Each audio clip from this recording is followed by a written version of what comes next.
વલસાડ ડાંગના સાંસદ ધવલ પટેલે વલસાડ જિલ્લાના વિવિધ પ્રશ્નો અને વિકાસ કાર્યો અંગે સતત કાર્યરત છે અને તેઓ રાજ્ય તેમજ કેન્દ્ર સરકારને રજૂઆતો પણ કરતા આવ્યા છે. તો વલસાડ જિલ્લાના મુખ્ય મથક ગણાતા વલસાડ રેલવે સ્ટેશન ખાતેથી વંદે ભારત ટ્રેન શરૂ કરવા અને સ્ટોપેજ આપવા માટેની રેલ મંત્રીને લેખિત રજૂઆતો કરી હતી. આ સાથે જ તેમણે આ પ્રશ્નને સંસદમાં પણ રજૂ કર્યો હતો. સાંસદ ધવલભાઈ પટેલના અથાગ પ્રયત્નો થકી આખરે રેલવે મંત્રાલયનો મહત્વપૂર્ણ નિર્ણય સામે આવ્યો છે. વલસાડ રેલવે સ્ટેશન પાસે સ્ટોપેજ આપવાનો નિર્ણય કરવામાં આવ્યો છે. હવે વલસાડ રેલવે સ્ટેશન ખાતે પણ સ્ટોપેજ મળી રહ્યું છે. તો જાહેર કરવામાં આવતા રેલ મુસાફરી કરતા લોકોમાં આનંદની લાગણી પ્રસરી જવા પામી છે. તરીકે હું દિલ્હી ગયો ત્યારે પણ લોકસભામાં અનેકવાર મેં રજૂઆત કરી.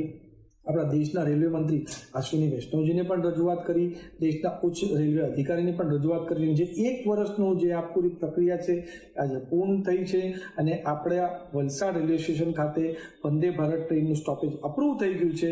એના માટે વલસાડના લોકોને હું ખૂબ ખૂબ શુભકામના આપવા માંગુ છું. સાથે સાથે આપણા દેશના રેલવે મંત્રી અશ્વિની વૈષ્ણવજીને ખૂબ ખૂબ ધન્યવાદ આપવા માંગુ છું કે હંમેશા વલસાડ માટે ચિંતિત રહે છે.